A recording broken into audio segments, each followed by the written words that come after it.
All right. Welcome everybody to another Open Team in-depth session.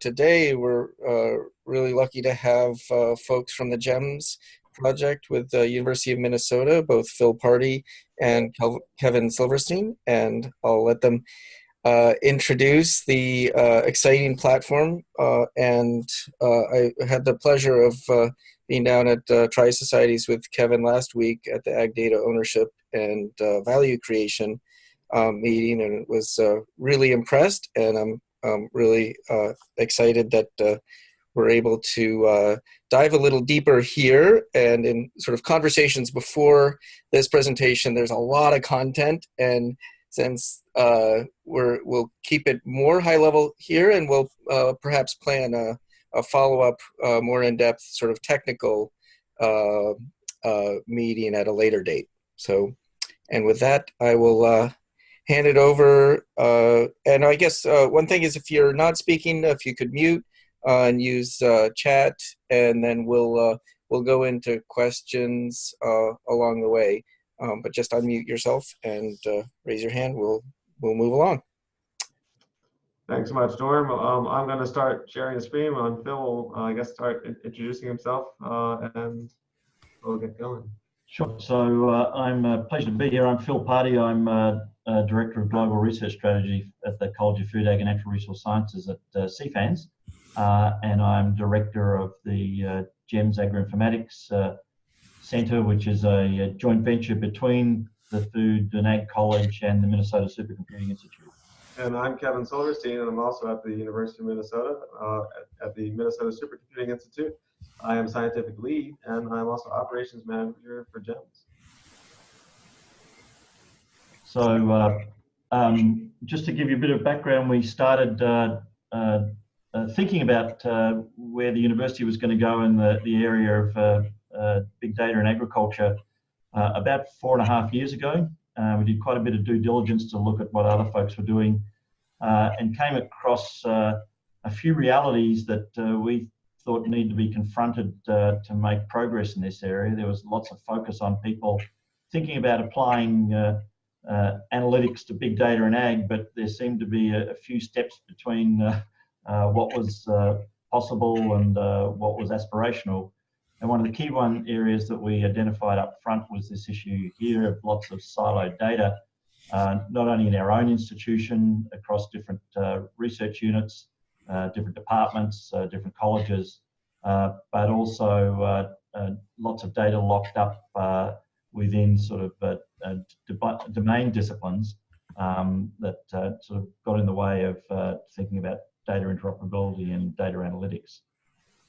We also, talking with lots of partners, rapidly came across the fact that there was lots of numbers out there masquerading as data, often lacking any or suitable metadata to understand the nature of the data that is available, but also a lot of the data in and of itself was either incomplete or messy or incoherent. And so the thought that one could just magically dump a lot of data into a database and just start applying high-end analytics to it seemed to us to be not the fact. And so we needed to think about what, if anything, we could do to sort of address those two problems in designing out an area of effort in this space. And the other area we came quickly across is this very large and I think real concern about data privacy and data security, and not only with respect to thinking about public-private data. I track investments in food and ag R&D as a professional interest, and the reality is in the US now, my take is that the food and ag sector is much like the health sector now. So the life science sector alone is now predominantly private sector undertaking. So for every $2 that goes into private food and ag R&D, $1 goes into the public sector. And so 2/3 of the R&D taking place in food and agriculture is now private. And so there's a lot of, if all you're going down is an open data route, there's going to be a lot of innovation possibilities left sitting on the shelf because of a failure to think about how to incentivize the sharing of data, which in our view is different than just making data completely openly available. And so we set out building out a data platform called GEMS that really addressed these three issues head on. That is this issue of data siloing, the veracity and viability of the data sets that are available, and this issue of data privacy. We also recognise we didn't just want to be a data repository. The data is a means to an end. It's to make actionable decisions, and so we've built out this platform as both a novel data sharing but importantly a data analytics platform that, with a focus on using the data and the platform to incentivise innovation partnerships in the food and agricultural space, but also recognising the complexity of the data not only across genomics, environment management, socioeconomic data domains, but also the intrinsic variability of the data with respect to the space and time dimension. So we're looking at and are actually dealing with data that's being envirotyped at a experimental plot level every 30 minutes, up to data that might have a daily or a weekly or an annual time step, and spatial data that can go from the plot to the field, to the landscape, to the country level. And so this issue of interoperability, the X's between the G, E, M, and S, and the X's between time and space is where we've put a very substantial amount of effort in developing out the core platform. We also recognise universities were really good at discovery and data generation in some components of the innovation value chain in food and agriculture, and that there was a huge complexity and plethora of data sources from remote to machine to ground to human sense data. And so the form of how those data streams are coming in is another challenge with respect to thinking about data interoperability. And so the platform is designed with a keen eye to those, not only the different data types, but those different data forms, but with, as I said, a very strong focus on then moving that to actionable information. And that actionable information can be along the whole sort of value chain, from discovery to technology deployment, and then to technology stewardship, where you're looking at issues with respect to sort of environmental, agricultural relationships, but also economic stewardship as new technologies are deployed, how to maximise the economic value of those technologies when you've got ever-evolving pest disease issues and climate challenges and things of that nature. So that's the brief overview. I'm going to hand over sort of the background to why we've got into this area in the first place, and I'll hand over to Kevin with respect to the platform itself. Yeah, so when we were designing the platform, a whole bunch of design issues came up, and one of the important ones was there have been some great platforms out there. For example, just take Cyverse, which used to be iPlant, is a great platform to do a lot of operations and things of that sort. It differs in a few senses, and one is a primarily open source platform, but it also actually relies on having some really beefy computers, of which only the platform must run in this very, very large infrastructure. And we thought we wanted to make GEMS actually fully portable. So yes, it can run on a cluster. In fact, it runs there in our supercomputers here at the University of Minnesota. But also, actually, it can work. We can fully install GEMS on a workstation and run it there. We can actually install it on our laptop and unplug the laptop and hang out in the field and play with it. Or we could actually, if we happen to have a good connection, we could actually put GEMS in the cloud, for example, and we can run it in various operating systems, whether it be PCs, Macs, or actually Linux. And so it's fully portable. And the reason it's portable, of course, is because we've dockerized the platform, so we can basically do a full image in Docker and install it wherever we please. So GEMS has a few components, and one of them is this sharing part that Phil mentioned. And we're actually very, very careful in how we design the sharing. We we want to be able to, we were able, when we set it up, to set it up so that if you want to keep your data completely private, you can. If you want to make your data completely open, we fully support that as well. But the most important and nuanced area is in the partner pooled data sharing that GEMS allows, so that if you want to explicitly share just this portion of this file with this individual set of individuals or these team of individuals, you can do that. And as a matter of fact, it's not just files that you can share in GEMS. You can actually have full data workflows. You can have tools that you can share with others or other groups. And so that's basically what we've been able to do. So the other important thing about GEMS is actually we wanted to follow FAIR principles where both data as well as tools were findable, accessible, interoperable, reusable. But further than that, we wanted to actually be fairer than fair. We wanted to make sure that we were very careful to make sure that all data sharing were ethical. So in other words, we have click-through licenses, so anytime you get access in GEMS, the providers of that data can determine under what Creative Commons or other licenses by which they would share that data or those tools with other people. And rather than just be reusable, we wanted to make sure everything was entirely reproducible, so that there was enough information in the metadata and the exact notation of exactly what versions of what tools were used, so that if I were given that input data and those tools, I could actually recreate exactly the output that I had the last time I ran an operation. I should have gone through these little points. Basically, the way that we ensure the findability is Elasticsearch is a great search engine that we use to find things. We provide DOIs, or are in the process of finalizing our DOI process for everything that's pushed to something called GEMS Open. And that's the part that we encourage users to actually make their data open to the rest of the world. Data is interoperable because upon ingest of data, we actually do our best to auto-match to ontologies and then prompt the provider to complete matching to data ontologies. Easily shared data, so it's reusable because you can find other people's and reuse it. And we talked about click-through licenses and the reproducibility of workflows. So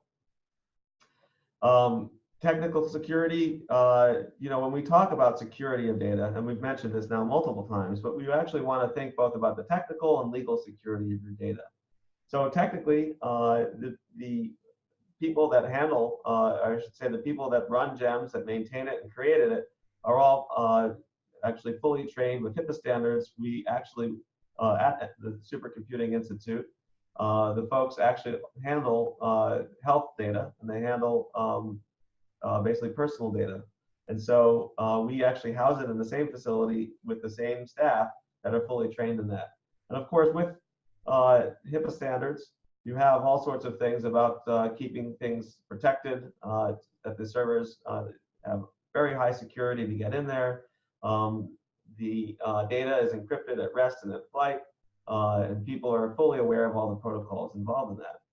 But for a university center, we have actually something that's very unusual. In fact, to my knowledge at this point, it's the only state in this past legislature that to protect data that's placed in the platform from FOIA.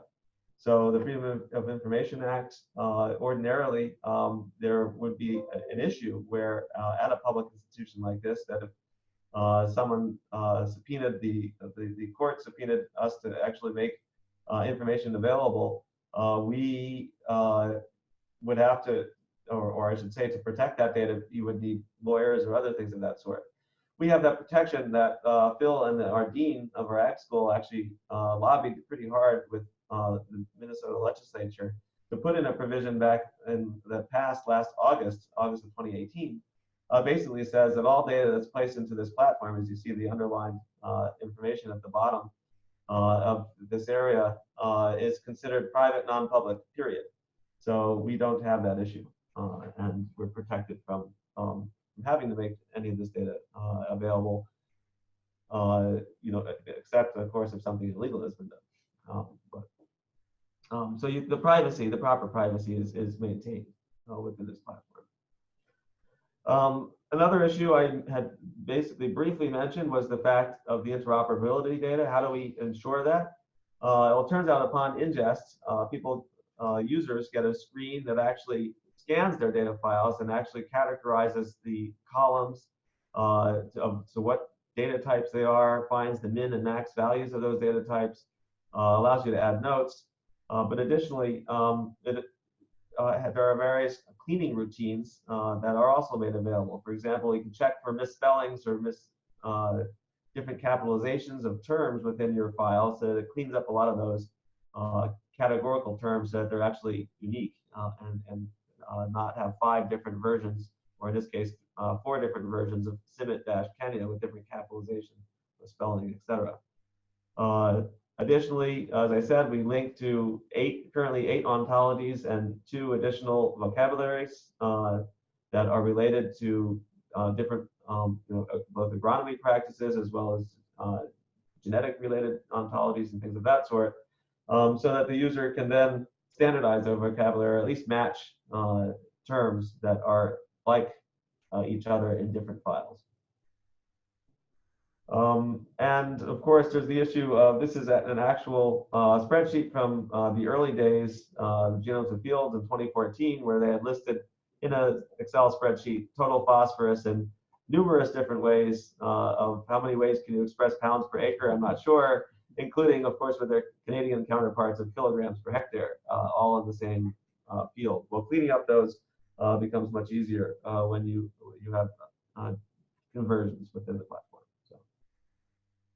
And of course, we mentioned it's data analysis, data protection, or basically privacy, but also actually, data, I meant data cleaning, data privacy, as well as data analysis.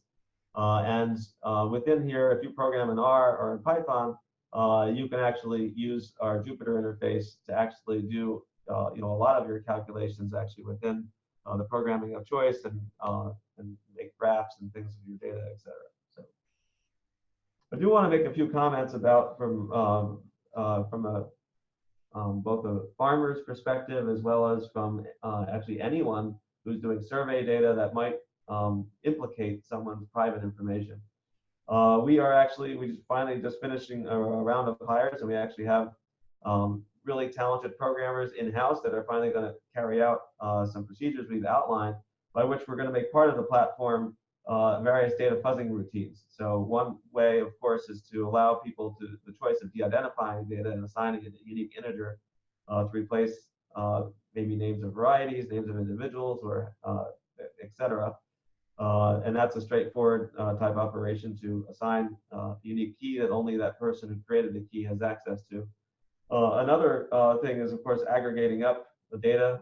It's common practice within doing surveys and things to say the nearest 5 households or 10 households or so, and these will become options, as well as the jittering data when you have geospatial coordinates and things of that sort. You don't want them to land precisely on the actual farm.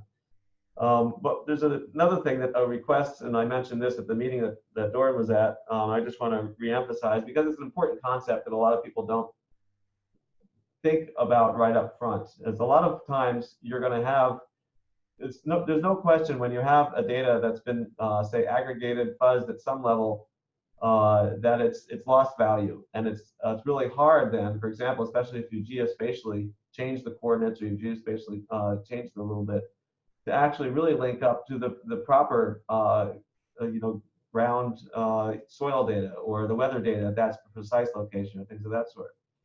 And so a lot of people said, hey, couldn't you take my data and you have it stored underneath that only I have access to, for example, at that granular level, and it's been aggregated up.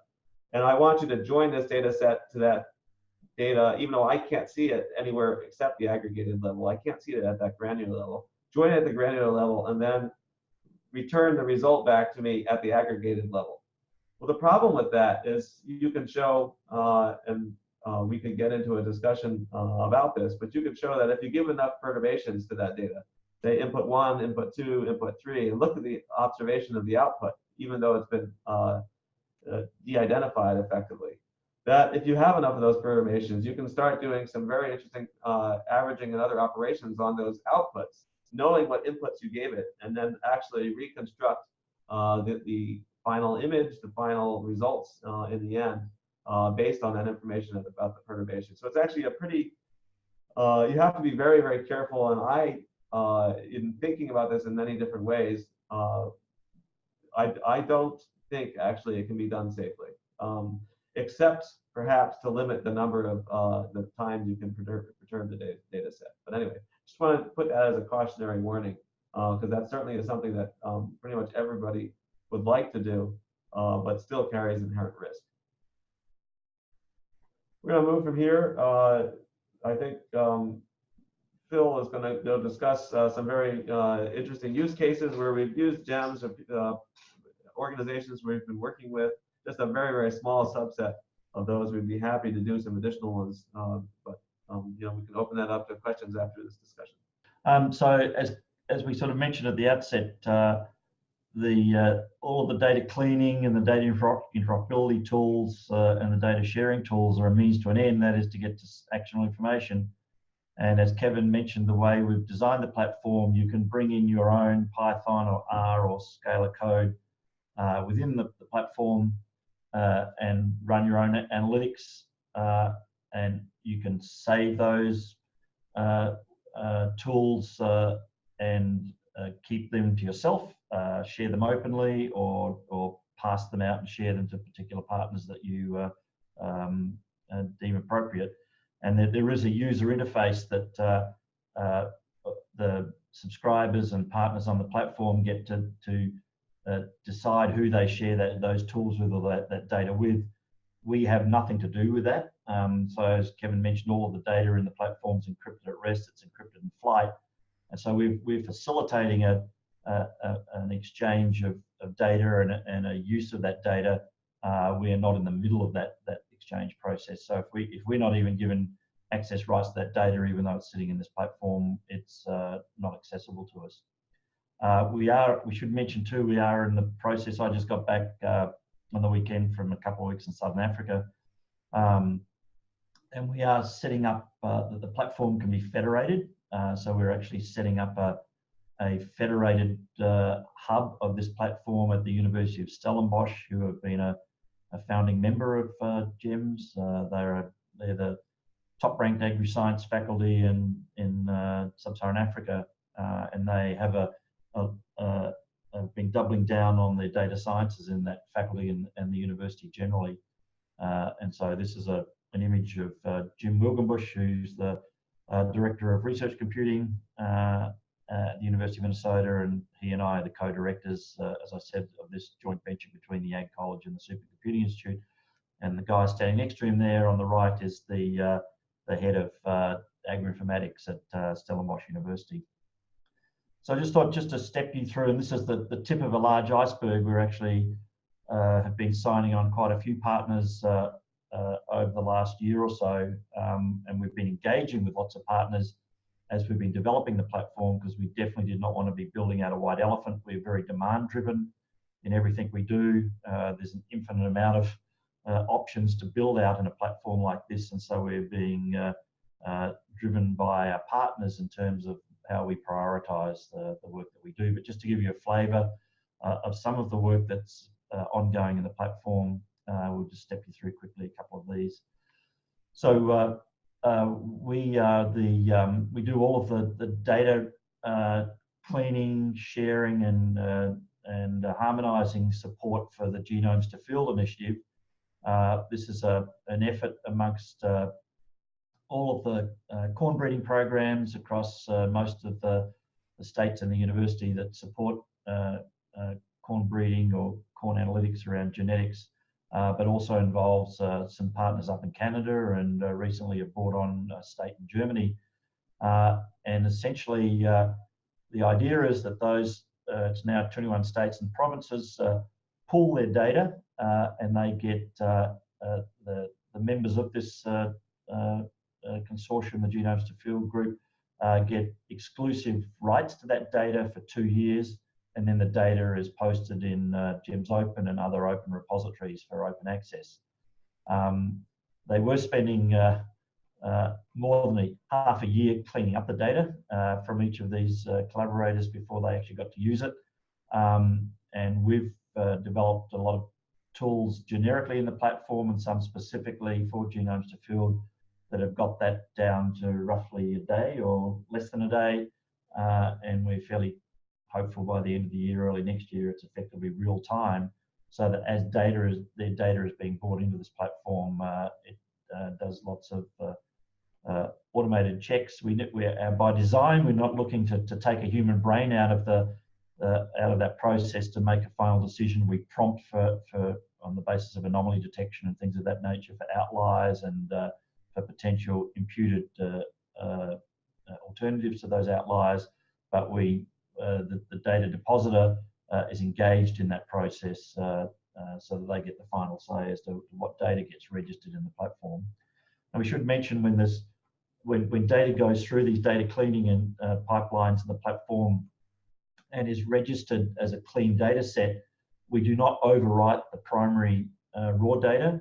So that itself is held as a version of the data, and then the clean data is also held as a different version, and the platform automatically manages version control and keeps track of the mother-child relationship in these versions. Again, a key to, as Kevin mentioned earlier, linking a version of a particular tool with a version of a particular data set within a workflow to get a reproducible result in the platform. So we do, I haven't got time to go into the details of this, but they're collecting environmental data, each of their experimental plots of localized weather stations, and we do a lot of work and that's I think every 30 minutes, isn't it, Kevin, that those data streams are coming in, and that's juxtaposed off other human sense data that goes around these sort of trials and linked together in the platform. We've also been ramping up a significant amount of work around looking at the genetics of barley with respect to malting barley. There's been the S in GEMS stands for socioeconomic, so I'm an ag economist by training, and because of the changing nature of the microbrewery industries, that's feeding back into breeders because there's now been a big growth in demand for locally crafted brews, which come with it consumer preferences for localized sourcing of the inputs into those brewing processes. And so we're doing some work to think about the optimal siting of the experimental trial locations for breeding malting barley across the US, which have typically spread right across the upper Midwest, of fairly legacy sorts of environments that may not bear a relationship in terms of the challenges that the barley is getting at those environments with respect to where barley may now be grown because of this change in the locational demand for barley production. And then thinking about what traits these breeders are breeding relative to these new environments that the barley is now growing, both in terms of pest disease and general grain yield, but also thinking about aspects with respect to protein content of barley, which is a major determinant as to how barley feeds into a malting versus a feed or a food market.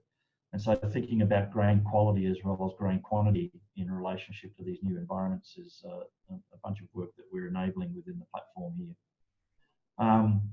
We've also got a large amount of work going on around pest dispersal modelling and the bioeconomics of crop pests and diseases. Well aware of, again, lots of changes in this space with respect to more integrated global trade networks, and so incursions of new pests and disease are becoming more and more frequent. And so there's an increasing demand to sort of track the new incidences of these pests and diseases and the implications they may have for sort of data and field intensive work, and to think about how we can develop near real-time decision support tools that feed into a whole slew of players. They can be entomologists and pathologists at the sort of innovation end of the spectrum, but also down to the commercial end of the spectrum too, be it farmers or agribusinesses with respect to potential guides to managing pest risk issues. We have a large project ongoing in the platform looking at it's a representative but real problem with respect to a thing called brown marmorated stink bug, which is pretty well established in the eastern part of the US, and it's making its way westward. And it's a pretty, besides being a stinky bug as such, it's a pretty devastating bug. It can chew its way through about 200 plant species. And those plant species are both agriculturally relevant crops, but also plants in the natural environment.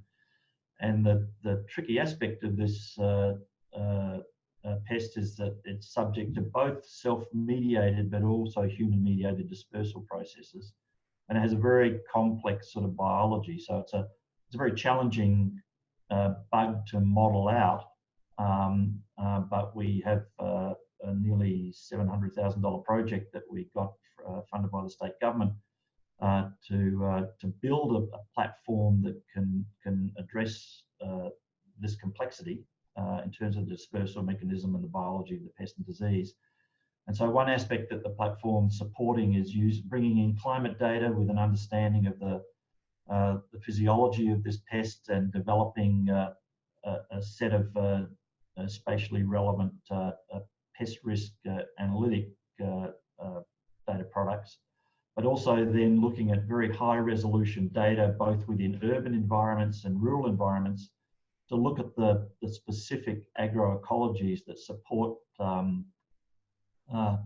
the survival of this pest, because it can survive behind tree bark and things of that nature, but it can also survive in urban environments. Particularly the concern here is in Minnesota over winter, in urban environments where it can be a bit more protected, and it enhances its overwinter survivability.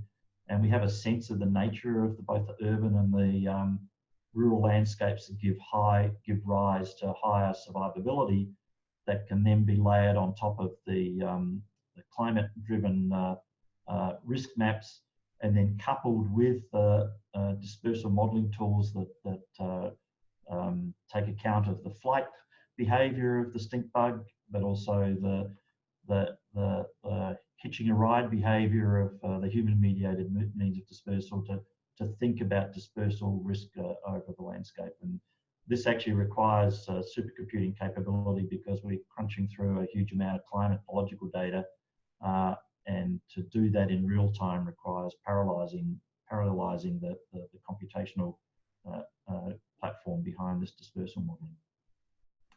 And then a final example is sort of thinking about de-risking production and right-sizing R&D investments, and in fact not just de-risking production but de-risking whole value chains in the food and ag sector. And one of the key examples is PepsiCo. PepsiCo have been a partner with us from the get-go in developing this platform, and you may know them as a soft drink company, but they also own Quaker Oats, they own Tropicana fruit juice, they own Frito-Lay, and so they do a huge amount of research all the way from sort of genomic type research, thinking around with a lot of experimental trial work around potato and oats and so forth, into farmer level production work and down at the back end with respect to grain quality and product quality. And they actually, they're now moving the whole of their global agro discovery data sets into our platform, which spans all of the G by E by M by S attributes we talked about earlier. And we also went through a pretty torturous data privacy and data security audit. Although we're working with their agro discovery team, the lawyers and the IT people within Pepsi didn't believe we were as smart as we say we were, or didn't want to take it on faith. And pleased to say we actually passed that audit with flying colours. So we have a pretty good understanding in a big corporate environment like Pepsi as to what the sorts of standards that they require to give them the trust and the confidence to start committing their hard-earned data to this platform, some of which they're actually sharing quite openly. Others, they're sharing the metadata associated with the data sets to try and encourage research partnerships. So someone might see that through the metadata that Pepsi are working on a particular problem in a particular location, and they may get in touch with Pepsi, duke out a data sharing and use agreement, and then the Pepsi data steward can just share that data with that third party without us ever being involved in the process. But just here to give you a quick indication of what some of the things we've done with Pepsi to date. We do a lot of work on looking at the changing spatial dynamics of crop production. And this is some work where we've been looking at how oat production moves over the landscape for the Quaker Oats division within PepsiCo.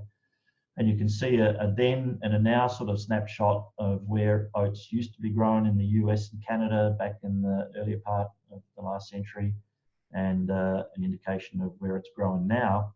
And that has consequences for Pepsi for a whole slew of reasons, and not least because they own the largest small grain mill in the US, which is based at Cedar Rapids in Iowa. And you can see back in 100 years ago, there was lots of oats production taking place around that mill. Today, way less so. The oats production has moved into northern parts of the US and up into Canada. So that has big logistical implications for Pepsi as to getting those oats to that mill. And so one option is to build the next mill nearer where the oats are produced, or the other option is to think about their breeding program to add value to farmers to move the oats closer to the mill. When they do that, they then have to confront a whole bunch of sort of production realities. So one of them is a pretty endemic and persistent problem in oats is crown rust.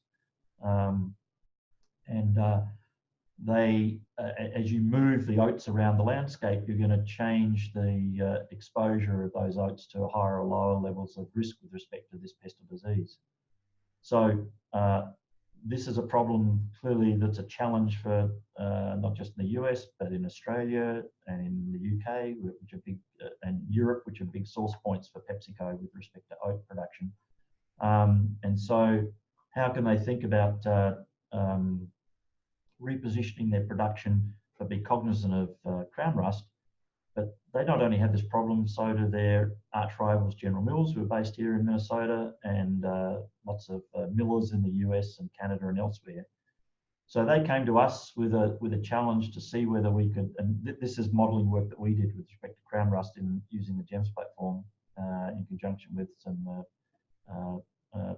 people in plant pathology here. And then we layered on top of that a bunch of bioeconomics, which I won't go through the gory details, other than the challenge was that they wanted us to come up with a probabilistic assessment of what the likely losses were globally with respect to this disease, because they're sourcing globally. And we came to these estimates that I'm putting up on the screen here, and then to come and do some economic analysis to try and right-size the amount of investments they and their partners should be doing with respect to ameliorating oat crown rust. And so we came up with these numbers of around $40 million per year, and Pepsi presented those numbers back to USDA and then developed a consortium which involves them and their General Mills and a bunch of other competitors in a collective action to deal with crown rust, where the data to facilitate that work is being shared amongst those partners via the platform. So this is an example where you've got private interests getting into collective action, which is helping the industry as a whole, enabled by this platform, which was work that hitherto wouldn't have been addressed. At the same time, we're doing this work with PepsiCo in this sort of club good fashion. We're also doing work with them in the platform where we're using a bunch of AI machine learning tools that we've been developing based on data that Pepsi aren't sharing around a complex G by E by M relationship to understand the expression of beta glucan in oats, which gives oats its cholesterol lowering capabilities, and that's clearly of significant commercial value to Pepsi. And we've actually got a commercial grade version of that analytic platform up and running, where as they're moving the oats production around, they can understand this G by E by M relationship as it affects beta glucan expression, and they can also understand that and hopefully target breeding efforts to ameliorate crown rust. So on one hand, it's a private good. On the other hand, it's a collective, more or less public good, all enabled by this platform where we can pass out the sharing and the analytics in the ways that Kevin described earlier on. So that's a really brief overview of the work, some of the work that we're doing enabled by this platform. I just should say we have about 26 people working on GEMS now, between the Supercomputing Institute and the Food and Ag College. Kevin mentioned we've just done a significant expansion. We've hired 5 people in the last 4 or 5 months, brought on some new developers. We have some very valuable and sizable long-run core funding from the state government to facilitate the development of this platform. So we're acting as best we can in a fairly agile fashion, recognising this is a pretty contested and contestable market, but also with an eye to the longer run development of the platform to serve the food and ag sector. And we also have now for 4 years been convening a what we call an IAA, an International Agroinformatics Alliance. So we've held a meeting here of existing partners and prospective partners, again, to give them a stake in what we do, so that we remain demand driven, but also to build up linkages across these partners to identify areas where they've got mutual interests and can collaborate in a joint effort. So we have a website there, agroinformatics.org, where you can go and get some more information, but maybe we could finish up there and leave it, hand it back to Dawn for any questions or comments or whatever. Thank you both so much for that overview. I think there's some exciting parallels in terms of some of the underlying motivation, both in terms of creating actionable research and pre-competitive space in alignment with the open team community. But I'd like to open it up to, and I know there are several folks who would that will be eager to follow up and watch the recording here, who weren't able to join us today, but maybe open it up to a few questions in the remaining minutes before the top of the hour.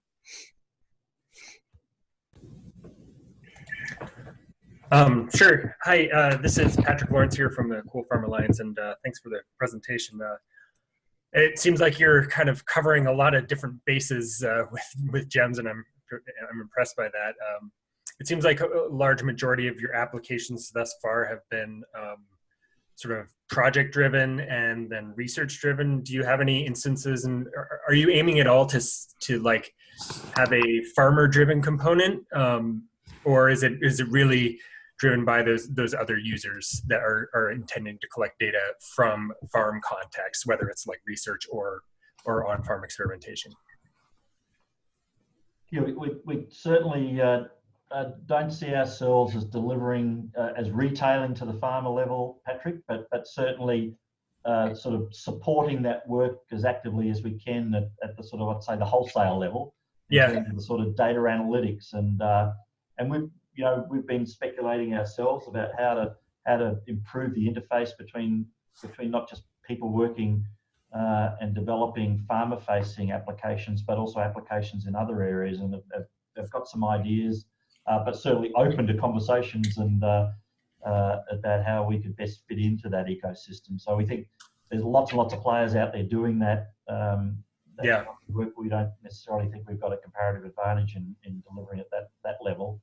But we are certainly doing work that's feeding into farmer-based analytics, but doing it in conjunction with third parties rather than directly engaging with farmers. Sure. Yeah. Thanks. Yeah, and it'd probably be good to connect at some point. It seems like we have some common partners, and so making some connections through our platforms might make sense. So yeah. Thank you.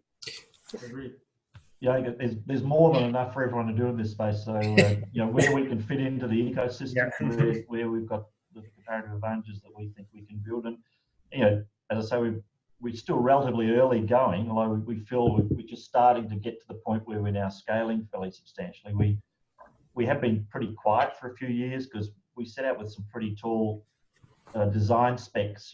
Building a platform that could support totally open data and totally private data at exactly the same time is a pretty tall build spec.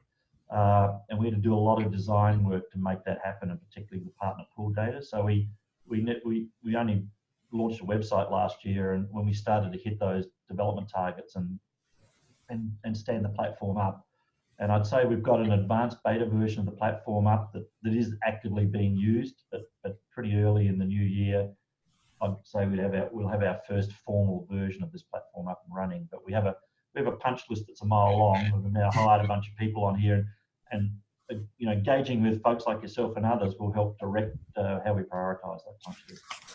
Great, thank you. Hi, this is Mike Stenta, developer of PharmOS. Thanks for giving this presentation. It's really great. I was particularly interested in the data cleanup interface that I saw in one of the slides earlier around units and ontology matching and that kind of stuff.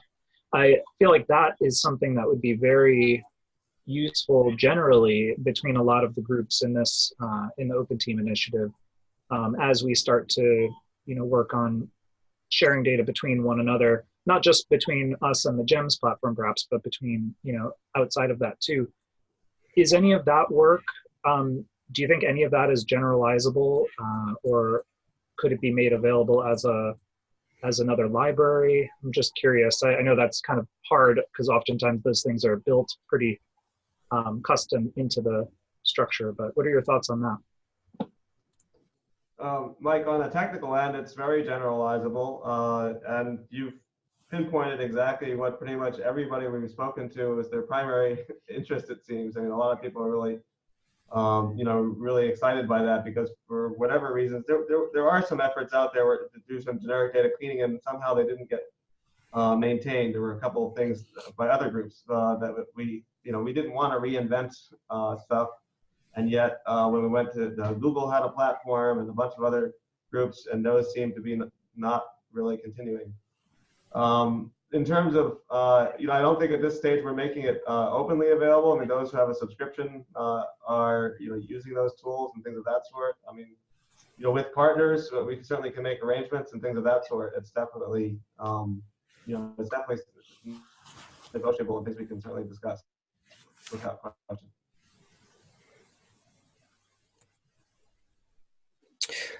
Thanks of some kind, but that's a whole nother project. Thank you. Yeah, exactly.